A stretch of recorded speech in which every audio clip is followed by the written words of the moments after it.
주간 신문사 기자 출신인 한창욱 씨가 쓴 나를 변화시키는 좋은 습관이란 책을 지난 주간에 제가 읽었습니다. 나를 변화시키는 좋은 습관이란 책이 있어요.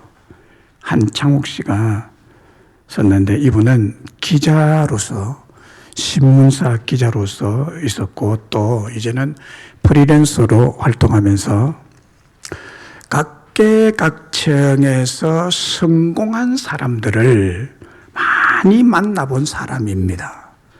성공한 사람들을 많이 만나본 사람이에요. 그래서 그들을 만나면서 처음에는 그가 생각하기를 특별한 재능, 남다른 기술을 가졌기 때문에 그들이 성공한 것이겠거니 그렇게 생각했대요. 그런데 그들을 성공한 사람, 실패한 사람 말고 삶에 성공한 사람들을 자주 접하고 만나고 대화를 나누면서 깨달은 것은 그것이 아니라는 거예요. 그게 아니었다. 특별한 재능이나 뛰어난 기술 때문에 그들이 성공한 것이 아니라 그들은 나름대로 성공할 수밖에 없는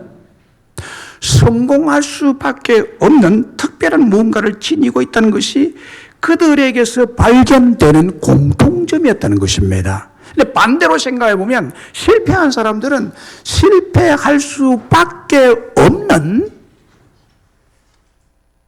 어떤 특별한 무언가를 가지고 있다는 거예요. 성공한 사람들에 대해서만 이야기합니다. 성공한 사람들 보면요, 재능이나 기술이 아니라 성공할 수 있는 어떤 특별한 다른 것이 있었다는 거예요. 그게 공통점이었다는 거예요. 공통점. 한두 사람이 아니라 한결같이 성공한 사람, 인생에 성공한 사람은 똑같은 공통점이다. 그리고 당신은 성공하고 싶은가? 여러분 성공하고 싶습니까? 네. 별로 인생의 성공과 실패에 대해서 별 관심이 없으십니까? 성공하고 싶으십니까? 이런 질문을 하면서 이 책 서문을 다음과 같은 내용으로 시작하고 있습니다. 그대로 소개하면 이런 내용입니다.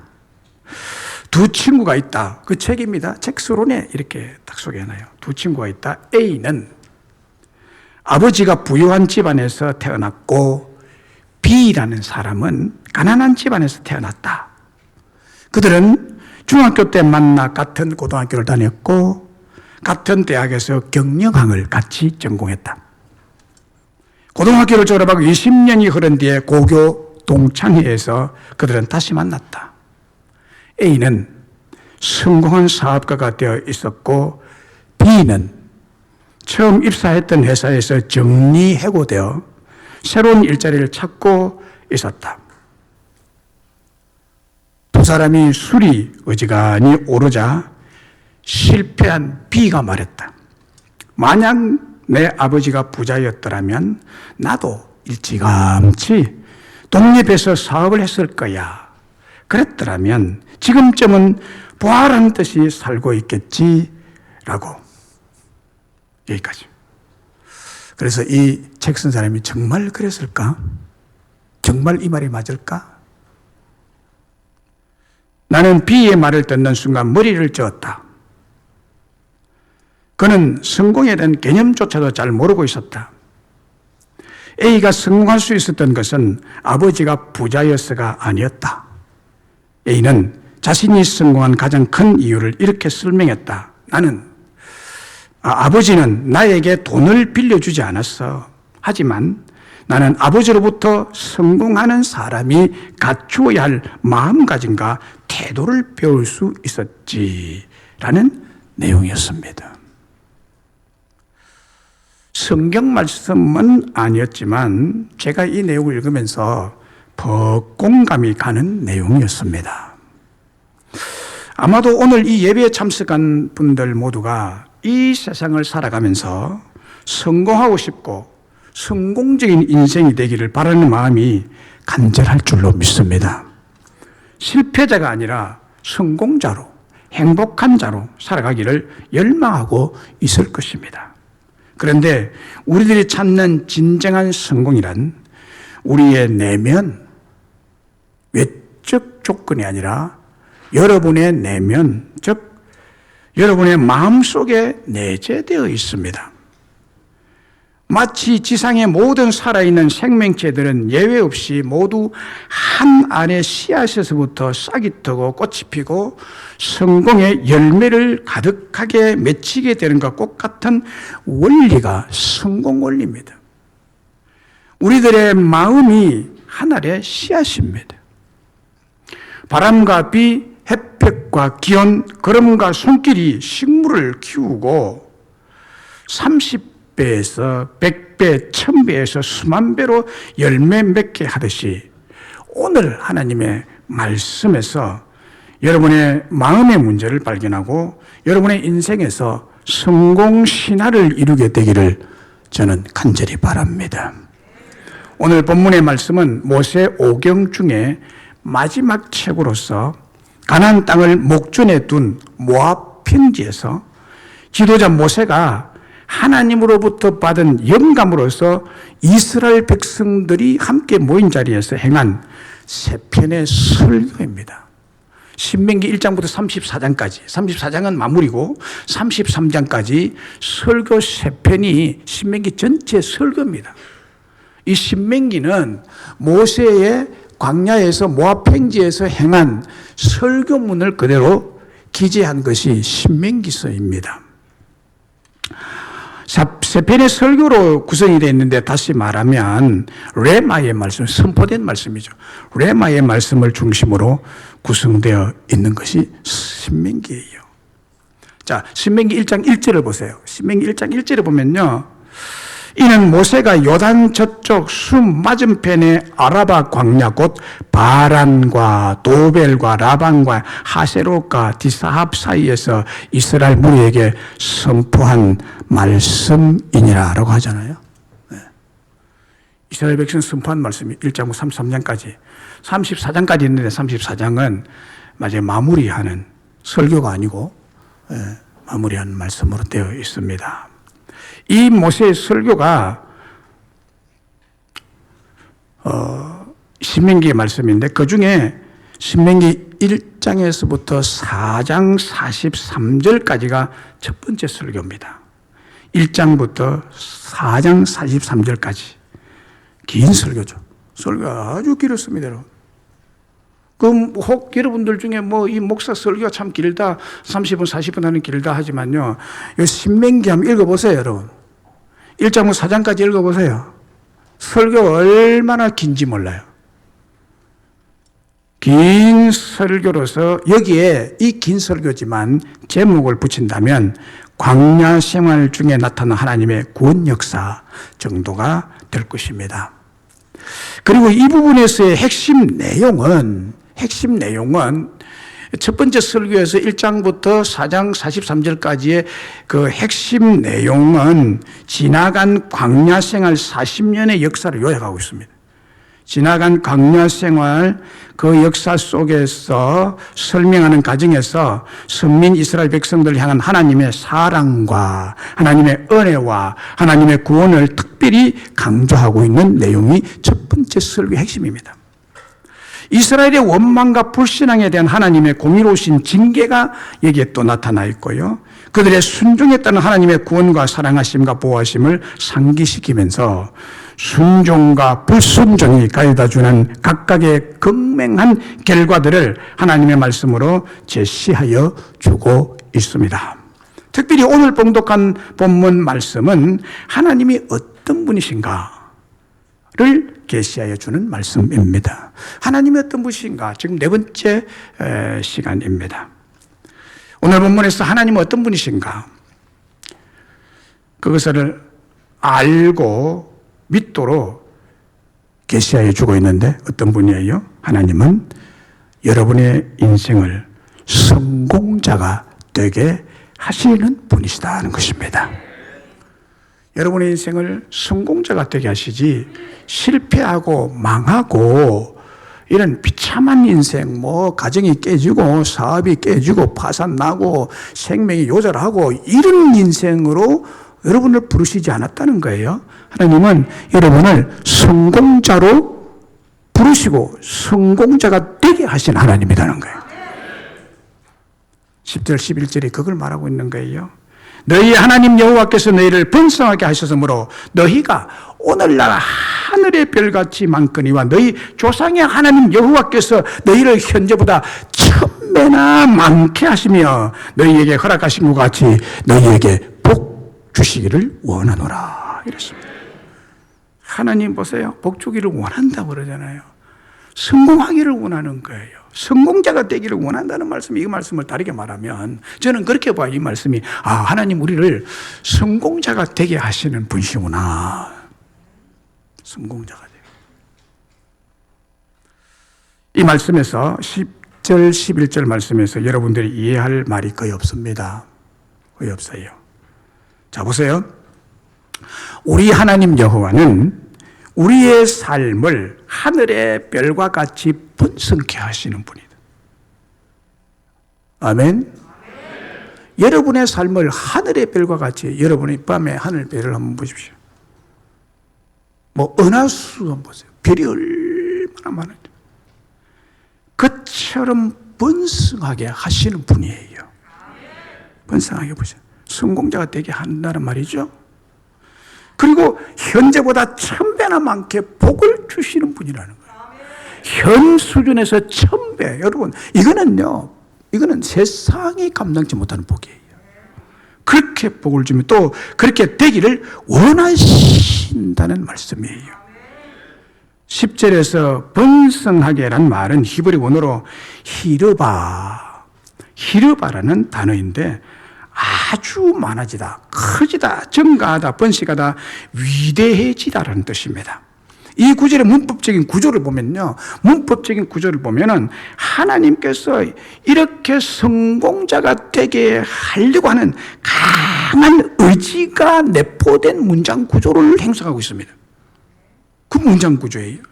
강력한 의지적 결단. 하나님이 반드시 이렇게 해주겠다는 거예요. 반드시 이렇게 해주겠다. 반드시 번성하도록 능력을 베풀어 주겠다는 뜻입니다. 그래서 이스라엘의 역사 속에서 특별한 위치를 차지함으로 성공자가 되게 하시겠다는 그런 커버넌트, 언약 있습니다.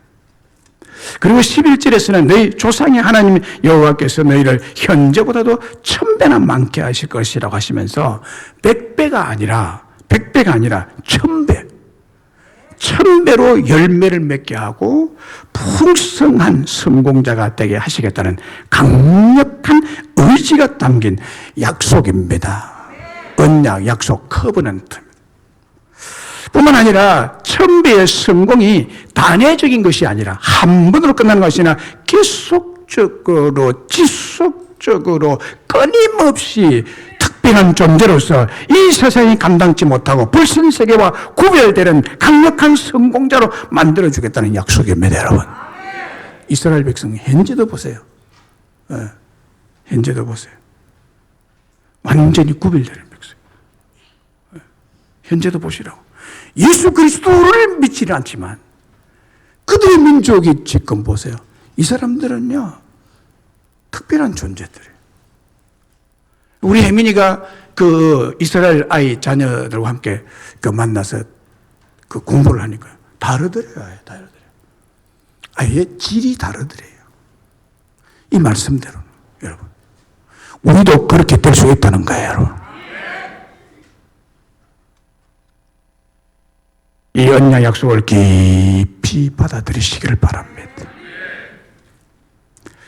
이 이스라엘 백성들을 구체적으로 그리고 실제적으로 현재보다도 1000배로 많은 축복으로 성공한 민족으로 만들어 주신 증거가 무엇일까요? 가나안 땅을 이스라엘 백성들에 주신 것을 보면 알 수 있습니다. 가나안 땅을 주셨어요, 특별히. 가나안 땅은 이스라엘 백성들의 땅이 아니었어요. 그런데 하나님 것이니까 하나님 마음대로 이스라엘 백성들 거기에 살려고 가나안 7족속을 완전히 멸하고 쫓아내버리잖아요. 거기 이스라엘 백성들이 살도록 하잖아요. 가장 좋은 땅이니까 자기가 사랑하는 백성들을 그곳에 살게 하신 이스라엘 백성들의 가나안 땅을 주신 것을 보면 알 수 있어요. 뭐 여러 가지 증거가 많지만은 여러분들이 이해하기 쉽게 예를 든다면 그거예요, 여러분. 민수기 13장, 요 민수기 앞에 신명기 앞 책에 민수기 13장 23절 27절을 보면요, 가나안 땅을 정탐하고 돌아온 12정탐꾼들의 보고를 보면 알 수가 있습니다. 거기 보면요, 에스겔 골짜기 갔어요. 가나안 땅에 있는 에스겔 골짜기. 에스겔 골짜기에 의해서 거기서 포도송이 달린 것을 베어 가지고 왔어요.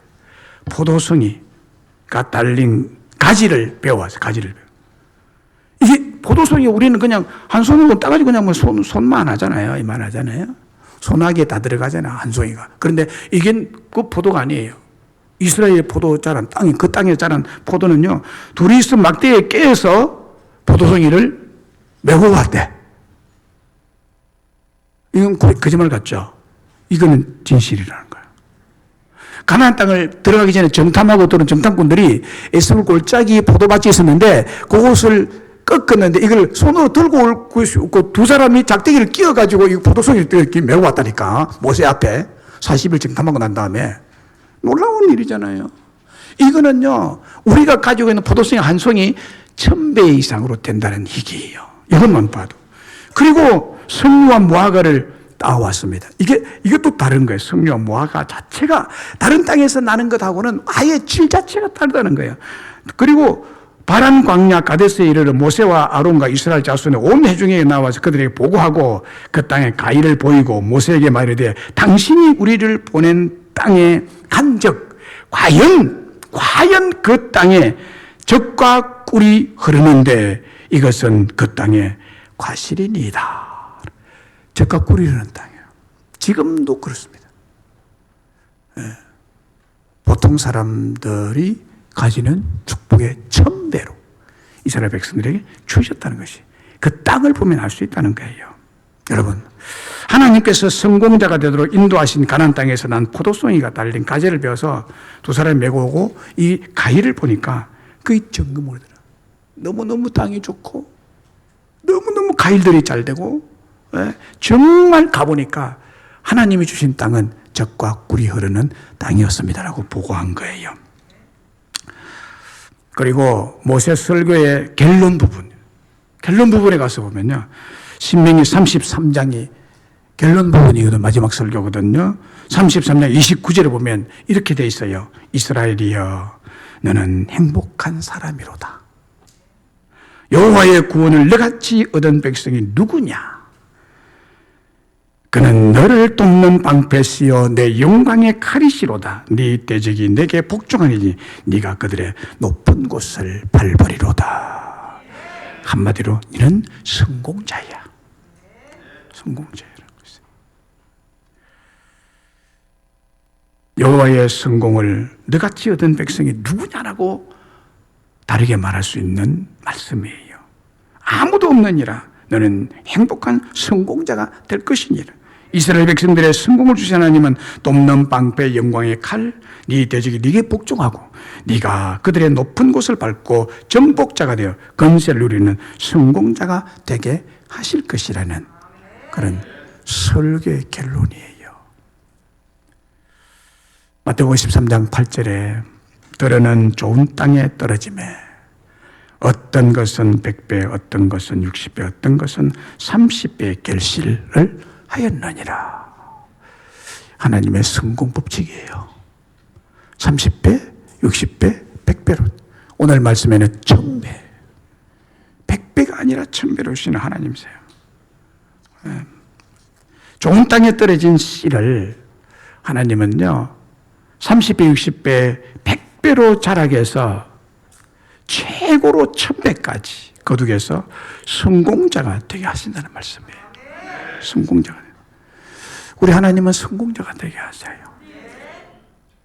목사님들 중에요, 정말 비참한 상태에서 성공자가 된, 세계적인 성공자가 된 사람들이 많잖아요. 여러분들이 잘 아는 조영기 목사님, 찢어지게 가난한 우리 경상도 양산 출신이잖아요. 폐병에 걸려가지고 사경을 헤맬 때 전도 받아가지고 간 사람. 세계에서 가장 큰 교회 성공자가 됐죠. 네. 또 뭐 통합적 서울 명성교회 원로 목사님이신 김사만 목사님의 책에 이런 간증을 제가 읽었어요. 그 내용이 이렇습니다. 제가 살았던 영양군은 전국에서 제일 낙후된 군입니다. 얼마 전 TV에 연예인 퀴즈 프로에서 우리나라에서 신호등이 없는 군은 어딜까요? 라는 질문이 있었는데 아무도 답을 몰랐습니다. 사실 저도 몰랐습니다. 우리나라에 신호등이 없는 군이 있어?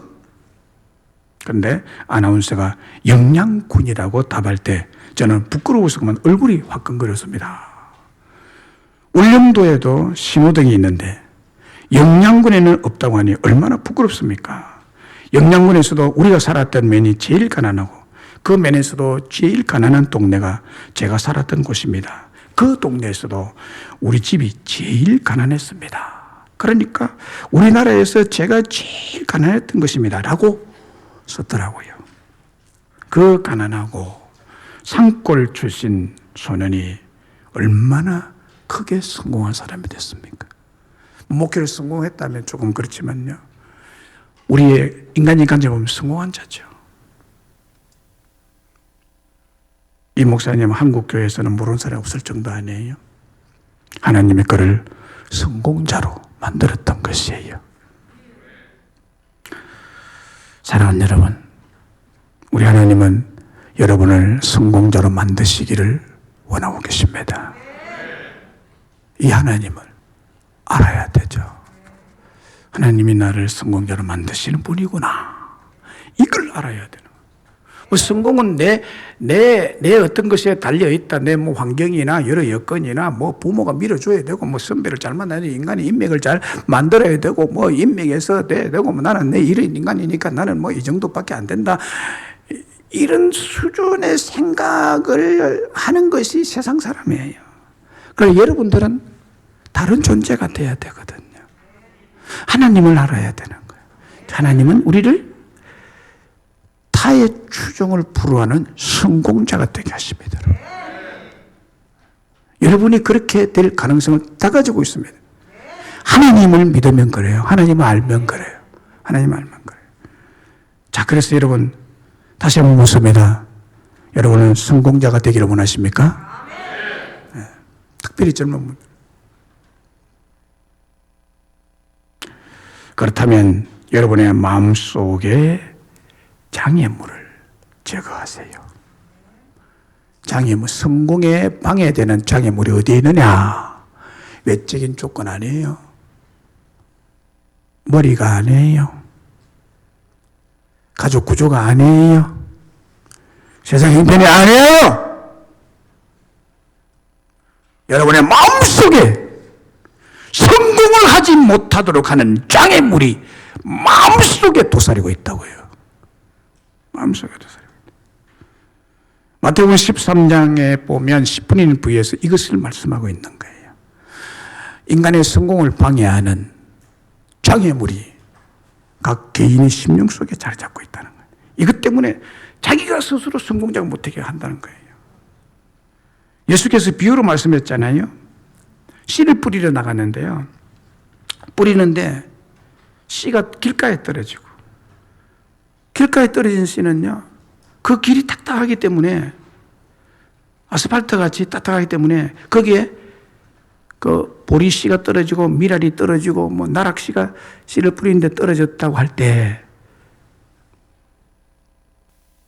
그게 하늘 그대로 이제 드러나 있어 잘 보여. 새 눈에 너무 잘 보여요. 새가 와서요. 얼마나 맛있습니까? 꼭 그거 다 주워 먹어버려. 새 밥이 돼버린다는 거예요.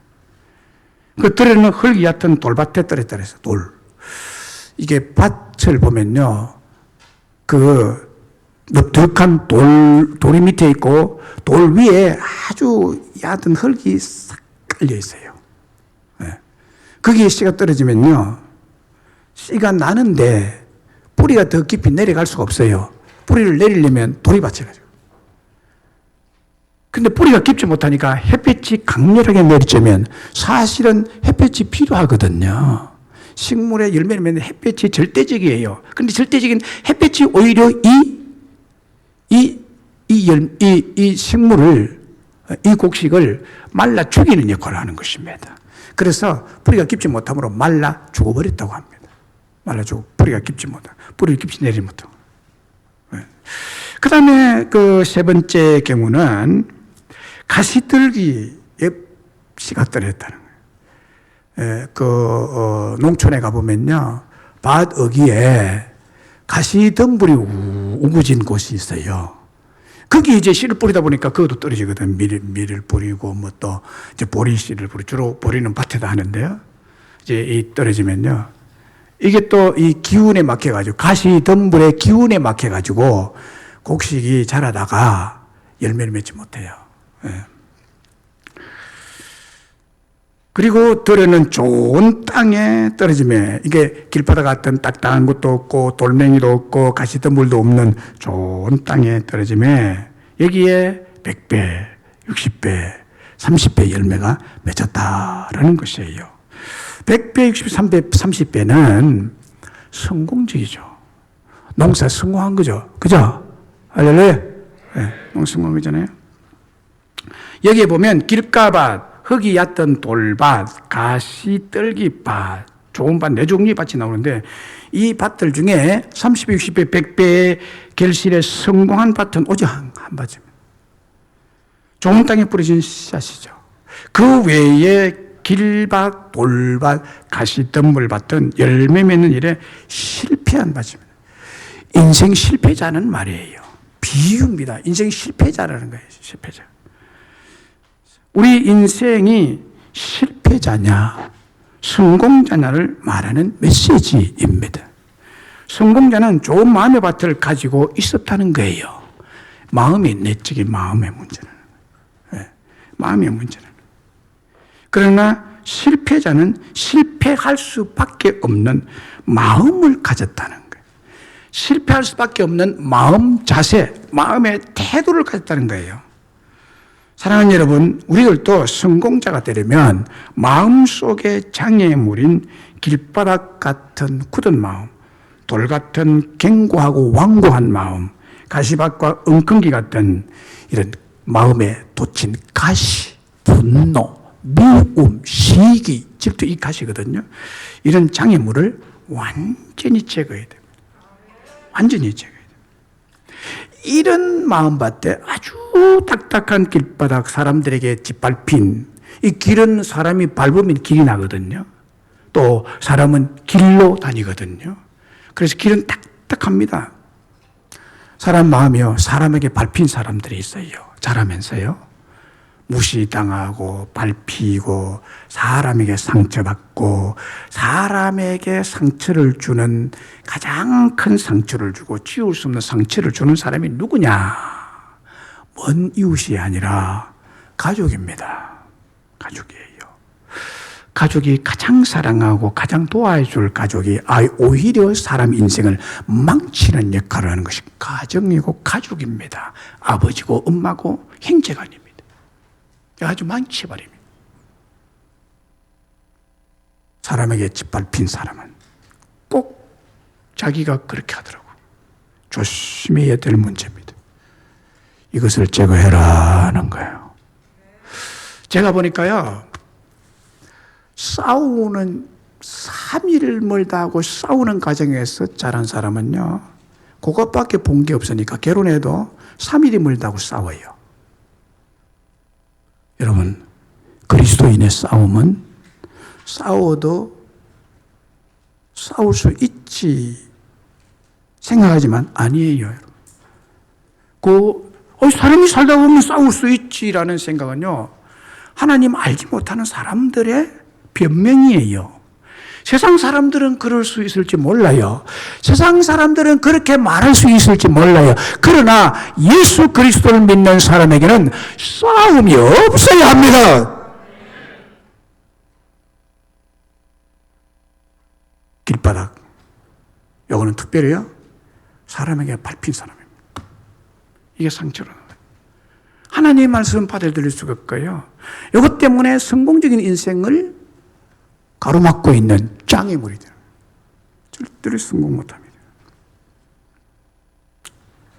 돌밭.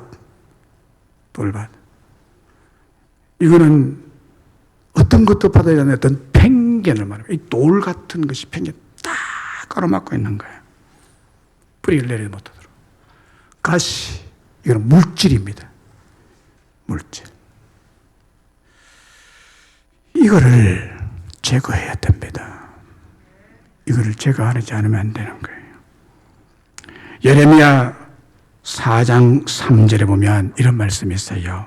너희 묵은 땅을 갈고, 너희 묵은 땅을 갈고, 가시덤불에 파종하지 말라 그랬어요. 가시덤불에 파종하지 말라. 너희 묵은 땅을 갈고 가시덤불에 파종하지 말라.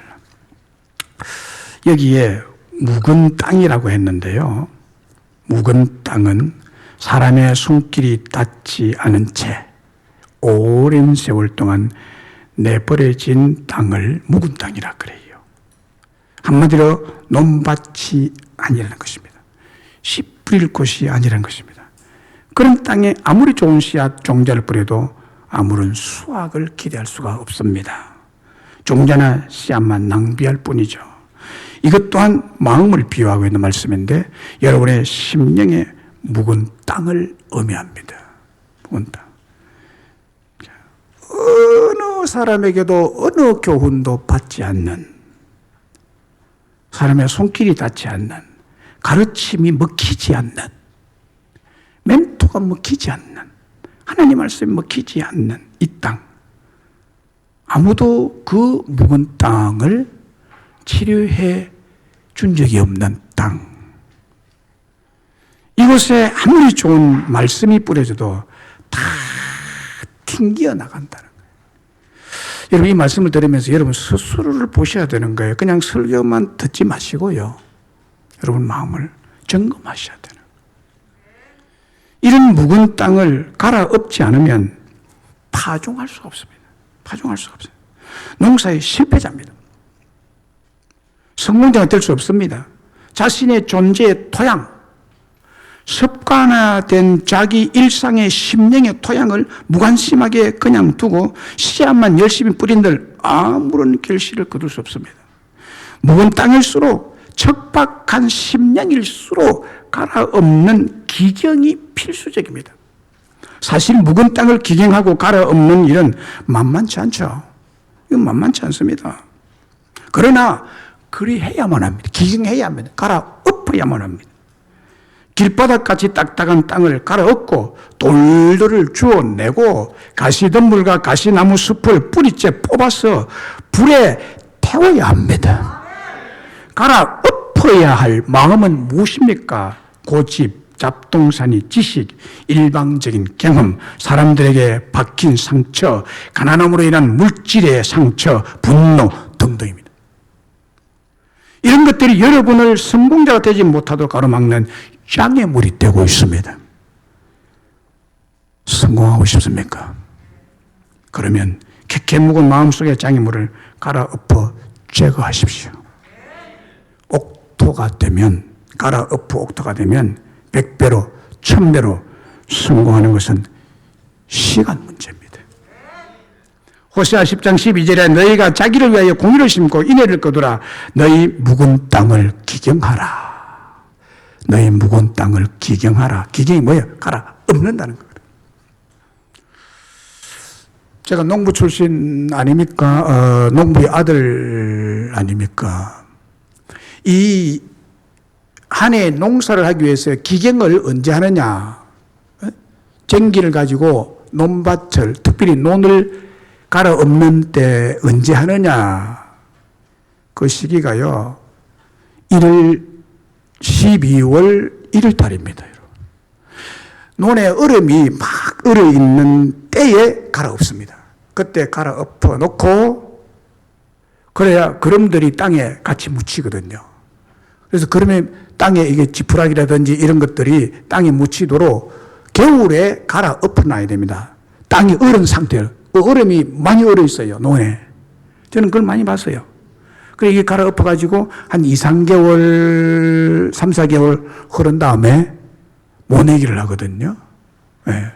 이때 모내기를 하는 거예요. 그리고 밑에 충분히 땅에 엎여가지고 썩어서 거름이 되도록 하기 위해서는 미리 기경을 하고 갈아 엎는 일을 하는 것입니다.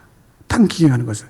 겨울에 발이 얼마나, 발 완전히 얼음 덩어리에 들어가서 이걸 논을 갈거든요. 기경하는 일이 쉬운 일이 아닙니다. 여러분의 성공자가 되려는 쉬운 일이 아니라는 거예요. 하나님 말씀 따르세요. 하나님 말씀 순종하세요. 히브리서 10장 22절에 우리가 마음의 뿌림을 받아 악한 양심으로부터 벗어나고 몸은 맑은 물로 씻음을 받았으니 참 마음과 온전한 믿음으로 하나님께 나아가자라고 했습니다. 하나님께 나아가자. 마음의 뿌림을 받아 이게 뭘 뿌리느냐? 십자가에 예수님의 보혈을 마음에 뿌리라는 말씀이에요. 예. 마음에 보혈을 뿌려라. 그러면 악한 양심으로부터 벗어날 수 있는 일을. 악한 양심이 길바닥, 돌짝밭, 가시덤불입니다. 이게 여러분의 성공을 가로막고 있는 장애물입니다. 이거를 제거해야 돼요. 이것을 벗어나고 몸은 맑은 물로 씻음을 받아서 이 몸 맑은 물, 교회 공동체의 거룩한 예배 현장에서 이것이 가능해지는 거예요. 그리고 참 마음과 온전한 믿음, 이렇게 참 마음이 나와요. 이거는 마태복음 13장 10불인 부에서 말씀에 의하면 참 마음은 옥토밭입니다. 좋은 밭입니다. 말씀을 듣고 순종하는 마음을 참 마음이라 그래요. 그 믿음으로 하나님께 나아가는 자는 반드시 성공자가 될 줄로 믿습니다. 신명기 28장 1절로 6절에는 신명기는 축복장이잖아요. 그 다음에 7절 8절부터는요 그 불순종이란 저주를 길게 말하고 있어요. 그런데 앞에서 이제 성공자가 된 비결을 말하고 있죠. 신명기 28장은요. 여기 보면요, 네가 네 하나님 여호와의 말씀을 삼가 듣고 내가 오늘 네게 명령하는 그 모든 명령을 지켜 행하면, 이렇게 되어 있습니다. 행하면 네 하나님 여호와께서 너를 세계 모든 민족이 뛰어나게 할 거다. 이스라엘 민족이 사실은요 세계 모든 민족이 뛰어난 민족이 되어 있어요. 미국의 경제계, 미국의 정치계, 미국의 그 사람들 대부분이 유대인들입니다. 미국에서 살죠. 그 유대인의 혈통을 가진 사람들. 세계 민족이 뛰어나게. 네. 그래서요, 이스라엘 나라가 지금 조그만 나라고 그 주변에 그 중동 뭡니까 그 마호메교를 믿는 뭐 이슬람권의 사람들이요 이렇게 단체로 돼 있잖아요. 이게 13개국인가 뭐 이런 개국이 다 연합으로 뭉쳐 있어 가지고 이스라엘은 그 가운데 외톨이로 있거든요. 작은 나라거든요. 한꺼번에 집어삼킬 수가 있을 정도로 되어 있습니다. 그러나 절대로 이스라엘을 넘볼 수 없는 것은 미국이 있기 때문입니다. 미국이 뭐냐? 미국의 경제를 잡고 있는 사람들이 유대인들이에요. 군사 전문가들이 유대인들이에요. 거의 대부분이 경제권을 잡고 있는 사람들이, 미국의 경제권을 잡고 있는 사람이 유대인들이에요. 가만히 두겠어요? 안 두지. 못 건드리는 거예요. 이게 뭐냐? 민족에 뛰어나게 하겠다는 하나님 말씀이 그들에게는 성취가 되어 있는 거예요. 주 예수는 믿지 않지만,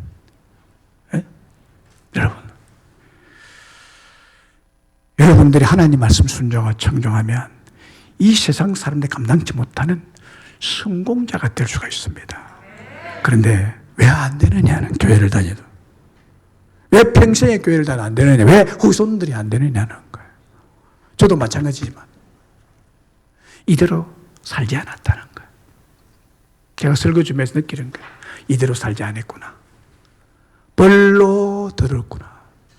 말씀을 듣는데 벌로 듣고 한쪽 귀로 듣고 한쪽 귀로 다 흘러버려요.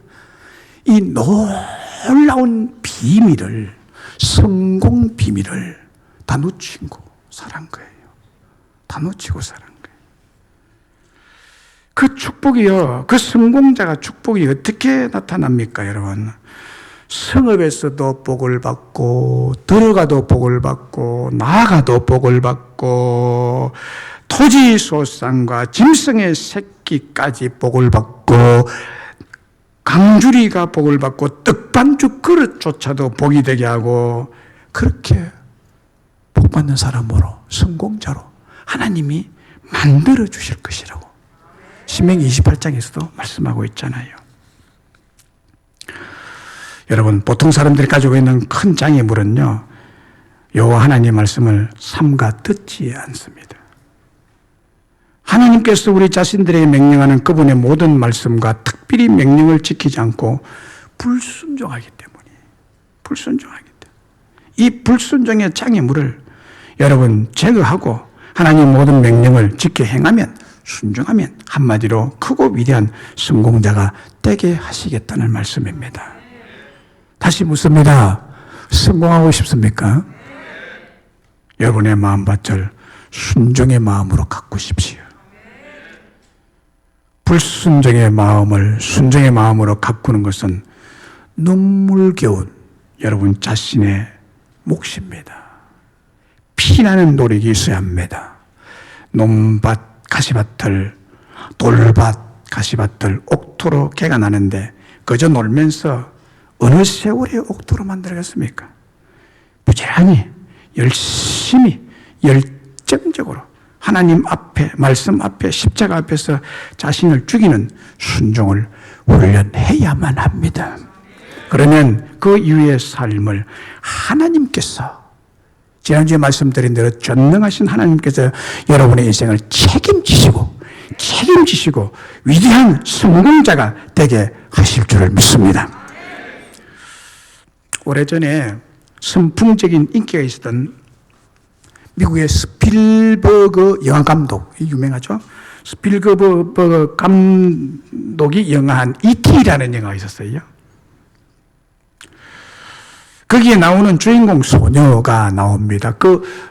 외계인하고 뭐 이렇게 뽀뽀를 하고 안고 사랑하고 하는 그런 장면에 여주인공 9살이었죠, 당시에. 그 여주인공 이름이 두록 베리어라는 소녀였습니다. 두록 베리어라는 어린 소녀인데, 거기에 영화에 나오는 그 9살짜리 어린아이, 착하고 참 아름답고 순진무궁한 어린 소녀였죠. 그런데 지금은 마약 중독자로 폐인이 되었다고 합니다. 왜 그랬을까? 벌써 9살 때부터 세상적인 성공을 가지고 왔고 그것이 오래 가지 못했는데 왜 그랬을까요? 어린 소녀는 E.T.의 성공으로 많은 돈을 벌어들였습니다. 그리고 가는 곳마다 쌓인 공세를 받으며 온갖 명성도 얻었습니다. 인간적인 성공과 성공자, 하나님이 주신 성공이 아닌 돈, 부귀, 인기와 명성이 오히려 그를 죄악의 길로 이끌어갔던 것입니다. 10살 때 마리아 하나란 담배를 피우고 12살 때에 코카인을 즐기게 되었다고 합니다. 그가 고백하기를 이렇게 고백했습니다. 나는 E.T. 때문에 인기와 부는 얻었으나 나의 영혼은 황폐화되었다. 가슴 아픈 고백이죠. 가슴 아픈 고백이. 그러니까 그렇게 될 수밖에 없었던 이유는 그의 마음속에서 자라고 있던 크나큰 가시덤불, 이 장애물을 제거하지 못했기 때문입니다. 그것만 제거했으면요, 지금도 명성을 떨치고 있을 거예요. 많은 사람들에게 감동을 주는 영화배우로 대성할 사람이죠. 그러나 그렇게 못했습니다. 인기라는 가시밭, 반석 같은 돌멩이, 물질과 쾌락이라는 가시덤불에 뒤엉켜서 영혼은 황폐화되고 망하게 되었던 것입니다. 여러분, 하나님 말씀에 불순종한 결과죠. 말씀에 불순종한 결과입니다. 어제 신문에 국민일보에 87세 영국의 할머니 화가가 영국의 할머니 화가 87세입니다. 할머니 화가 로저 와일리라는 화가예요. 로저 와일리라는 화가 전시회가 서울 예술의 전당에서 열리고 있다고 기사가 났습니다. 작년 12월부터인가 올 3월 31일까지 전시회를 한답니다. 그분이 그린 그림이에요. 그런데 이 사람이 처음서부터 화가였느냐? 아니에요. 45세 늦깎이로 영국 왕실의 예술학교에서 미술을 배우기 시작했다고 합니다. 45세 늦죠.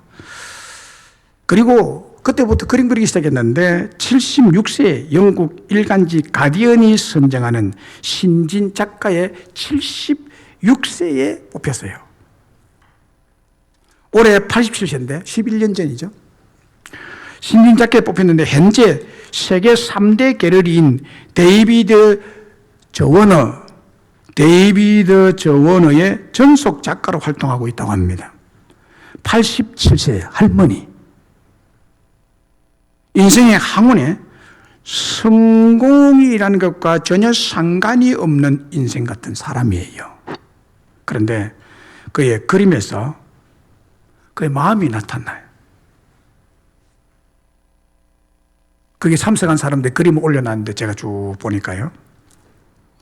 어린 시절, 그 그림이에요. 어린 시절 천진난만한 소녀들이 공책에 그리던 낙서처럼 밝고 굉쾌하다는 것이 전문가들의 평가입니다.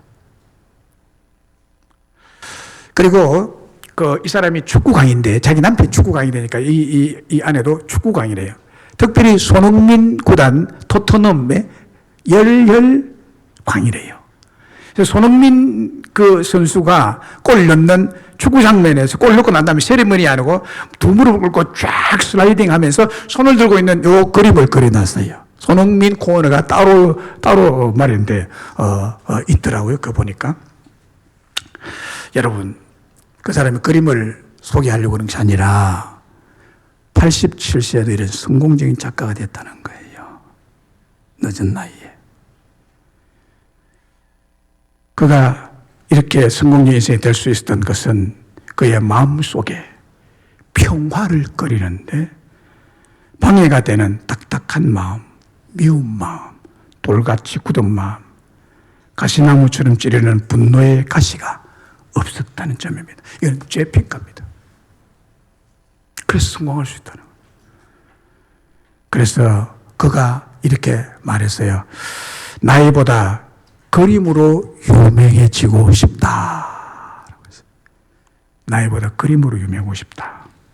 여러분, 자, 보세요. 그림을 좋아해도, 늦은 나이인데도 그림을 좋아하고 그림을 사랑함으로 성공한 노인 화가가 있다면,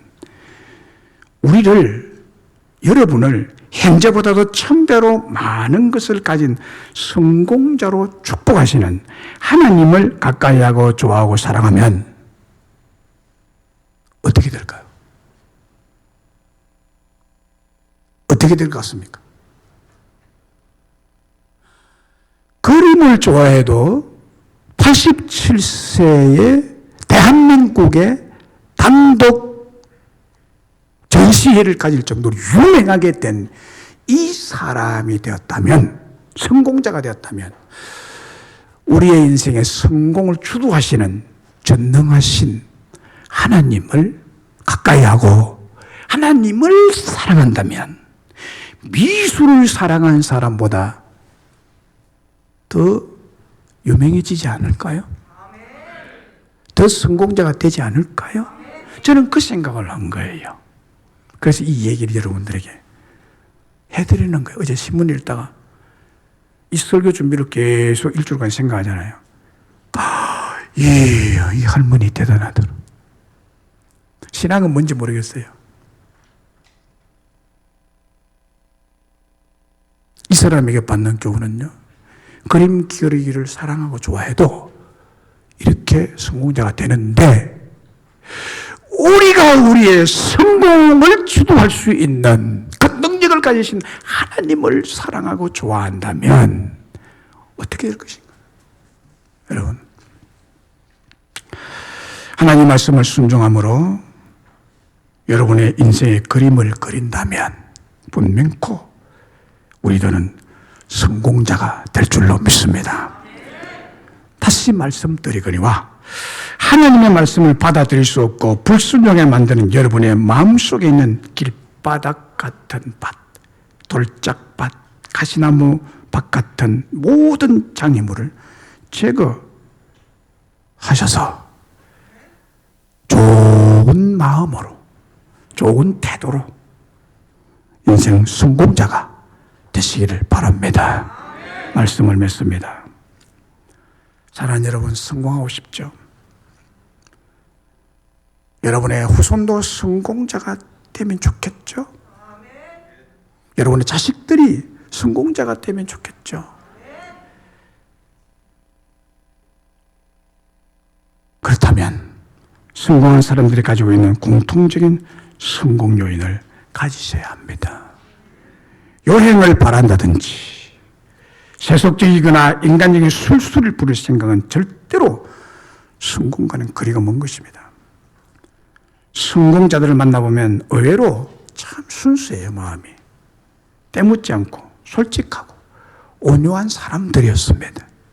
성공하고 싶다면 여러분들은 하나님의 말씀인 성경을 따르면, 순종하면 틀림없이 이 세상에서 위대한 성공자가 될 줄로 믿습니다. 마가복음 8장 36절 37절 이런 말씀이 있습니다. 사람이 만일 온 천하를 얻고도 자기 목숨을 잃으면 무엇이 유익하리요? 사람이 무엇을 주고 자기 목숨을 바꾸겠느냐? 라고 했습니다. 여기 인생으로서 가장 성공한 사람에 대해 또 말씀하고 있습니다. 그게 무엇이라고 합니까? 온 천하보다 귀한 것이 목숨이라는 것입니다. 무엇과도 바꿀 수 없는 것이 우리 인생의 생명이라는 거예요. 온 천하를 얻는 것보다도 자기 목숨이 더 귀하다는 것입니다. 그렇다면 온 천하는 무엇을 의미할까요? 온 세상이 추구하는 모든 것이라는 의미죠.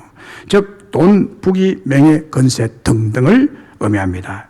이런 것들을 풍족히 얻고 소유하면 행복해지고 성공자가 될 것이라고 세상의 사람들은 다 이렇게 생각하고 있습니다. 이런 것들을 누리고 사는 것이 축복이요 성공이라고 생각합니다. 그래서 이것을 위해서 세상의 거의 모든 사람들은 피나는 경쟁을 하고 희생을 하고 목숨 걸고 한평생을 바칩니다. 만약 이런 사고로 산다면 그는 썩고 있는 것입니다. 이런 세속적인 갈망이 갈증만 더할 뿐 근본적인 행복과 성공적인 인생을 만들지를 못한다는 사실입니다. 어떤 사람들은 예수를 믿지 않고 죽으면서 이렇게 말합니다. 나는 여한이 없다. 그러고 죽습니다. 그런데요, 이 말은 천추의 한 맺힐 지옥의 형벌이 기다리고 있음을 모르는 무지의 말입니다. 하나님을 모르고 예수 그리스도를 모르기 때문에 범죄한 인간이 마지막 결과를 모르기 때문에 이런 말을 하는 것이죠. 진정한 성공자는 이런 사람입니다. 하나님 여호와께서 번성하게 하시고 하나님 여호와께서 현재보다 1000배로 많게 주시는 자입니다. 요한 3서 1장 2절에 사랑하는 자의 내 영혼이 잘됨과 같이 네가 범사에 잘되고 강건하기를 내가 간구하노라. 이 세상에서 가장 성공자는 영혼이 심령이 하나님을 알고 하나님을 만난 자, 그가 하는 모든 범사가 잘 되는 자, 30배, 60배, 100배의 축복을 받는 자, 그의 육신적인 몸이 강건한 자입니다. 영혼, 범사, 강건이라는 새 영역에서의 모든 축복은 하나님을 알 때 주어지는 축복이에요. 그리고 항상 기억하고 기도해야 할 것이 있습니다. 사무엘하 7장 29절의 말씀이에요. 사무엘하 7장 29절. 이제 청하건대 종의 집에 복을 주사 주 앞에 영원히 있게 하옵소서. 주 주 여호와께서 말씀하셨사오니 주의 종의 집이 영원히 복을 받게 하옵소서 하니라. 주님 앞에 영원히 있는 복, 이게 성공자예요. 잠시 받는 복이 아니라 영원히 대대로 승하는 복을 받게 해달라고 기도하고 있습니다. 이 기도는 다윗 왕의 기도입니다. 다윗 왕의 기도.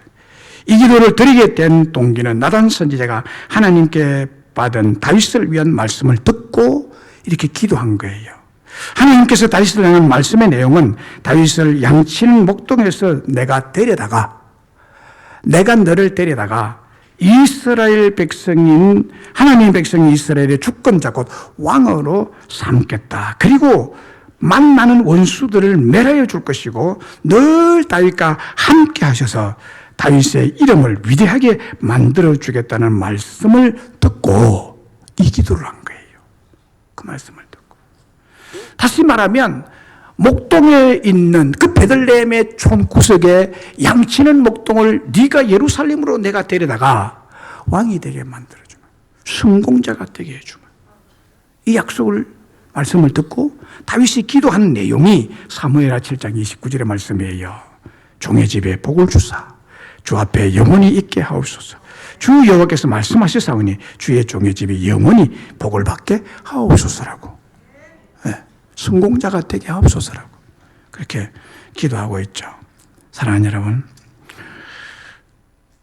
여러분이 잊지 말고 기도해야 될 기도 제목이, 제가 마지막 이 설교에서 부탁하고 싶은 것은 다윗과 같은 이 기도 제목, 사무엘하 7장 29절의 말씀을 기억하고 여러분의 참된 성공자는 주님 앞에 영원히 있는 것입니다.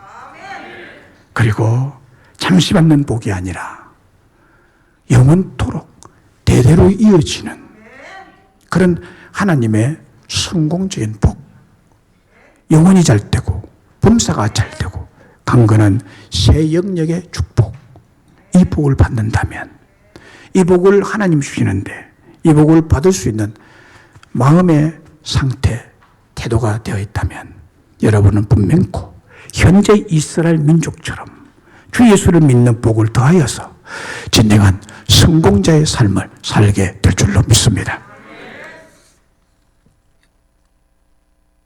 우리 세상에서 실패했어도